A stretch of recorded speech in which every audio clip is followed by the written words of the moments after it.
Well, Netflix has made their first big sports hire as The Athletic is reporting that the streamer plans to hire ESPN's Elle Duncan as the face of Netflix's sports division. So, what exactly are Netflix's plans for her? And what does this move tell us about Netflix's sports plans? So, let's bring in Mike McCarthy, author of the Tuned In newsletter. Mike, good stuff as always. So, what exactly do we know about Elle Duncan at Netflix? Well, the Athletic said the deal isn't done, but it's getting there, and I'm hearing the same thing that they're very close, and that they're trying to work out a deal where Elle could not only do Netflix but potentially work for other networks, uh, maybe even stay at ESPN. Personally, I think that's going to be an uphill battle because we recently reported that ESPN and Fox have had it up to here, Baker, with Netflix and other streamers using their talent. And they put their foot down on Netflix Christmas Day games and said you can't use anybody. So now the question is, do they make an exception for Elle on this thing? We'll find out. Yeah, that's such a great question because she's kind of made it seem like, or at least the story in the Athletics made it seem that she wants to do other stuff. You even had a tweet from Rebecca Lobo, who's Elle Duncan's WNBA colleague, saying that she hopes that she'll be able to stay on at least in some capacity here. Do you think maybe she will be the exception to the rule? Because you're absolutely right, given the fact that ESPN doesn't like to share their talent usually. She could be Baker. She's an amazing talent. I've long been an Elle Duncan fan. She and Kevin Negandhi have done a fantastic job on the 6 p.m. Sports Center. She's fiercely intelligent, vivacious, funny. She's got a great sense of humor. Sometimes with ESPN, you got to look at what they do, not what they say. And I'll tell you a quick story. A year and a half ago, I go up to Bristol for a dog and pony show where they're bringing out all their talent. And at one point, they had all the heavy hitters on stage. McAfee, Stephen A, Greeny, Van Pelt. The only female talent up on the stage with them was Elle Duncan.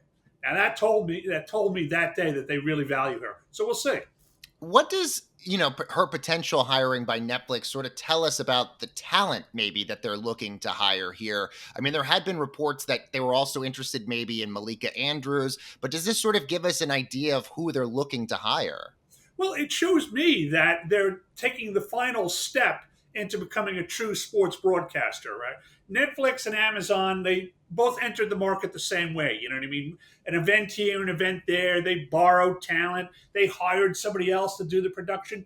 Even on Christmas Day, Netflix isn't handling the production. CBS is, which is why they're able to use CBS talent. So this shows me that this is a marker that they're making the final step into building a true sports division with their own broadcasters and maybe doing their own production. Amazon did it with Thursday Night Football. They went out and hired their own team. They're doing the exact same thing for the NBA. They went out and hired their own team while they're letting NBC do the behind the scenes production. So I think step by step, you're seeing Netflix enter this sports space, which, depending on who you are, is either very scary or very thrilling, right? Because all we've been doing for years is saying, well, when is Netflix going to come in? When is Netflix going to come in? Answer, they're here.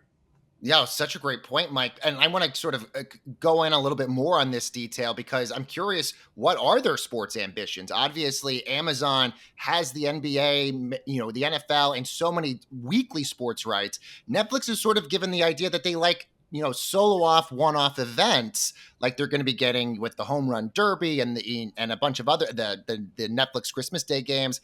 Does this sort of show us that maybe Netflix has grander aspirations for their sports content? Definitely. I mean, that move into MLB was huge. They get the Home Run Derby, which is one of my favorite events of the year. They get an opening day game. And don't forget, they've got the Women's World Cup, coming up in 27. So their ambitions are great. And the thing about the streamers that they do is they're marquee shoppers. They don't go for little events or little leagues to get their feet wet. They go right for the big ones, the NFL, MLB, NBA, the Yankees. They want the marquee properties, and they have the money to spend.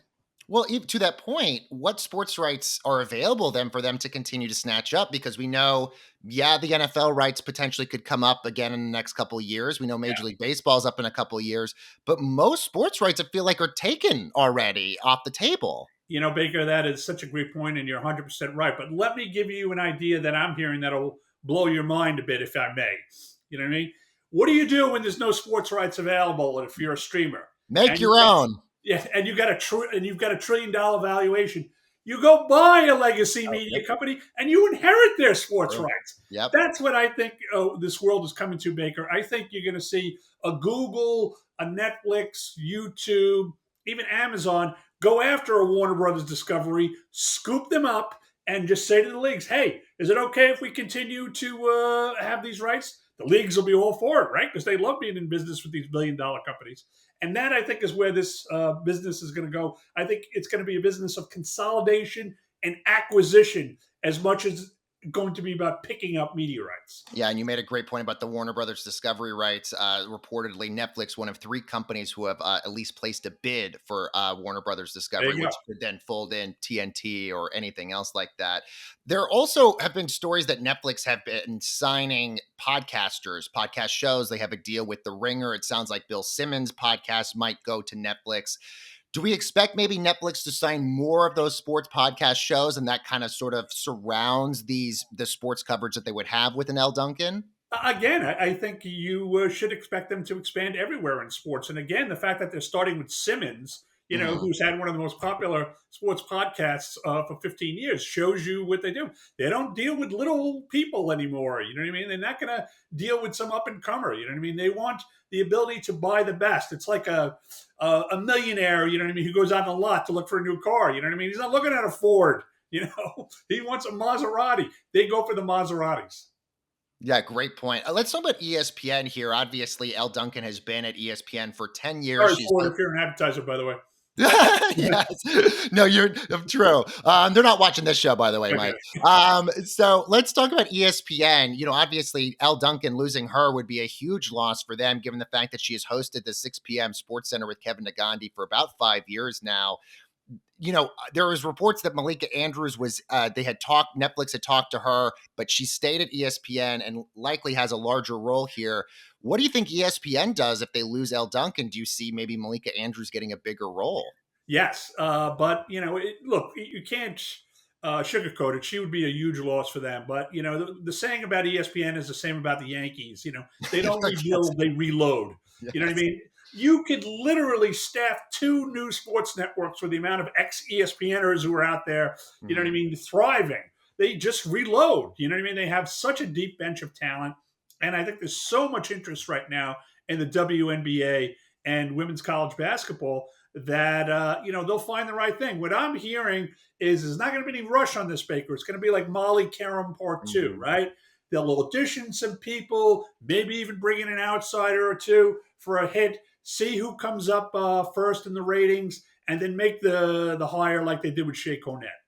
Interesting. Okay, so let's think big picture, Mike. 10 years from now, is Netflix the biggest player in sports? Like, have they overtaken ESPN as the sports destination hub?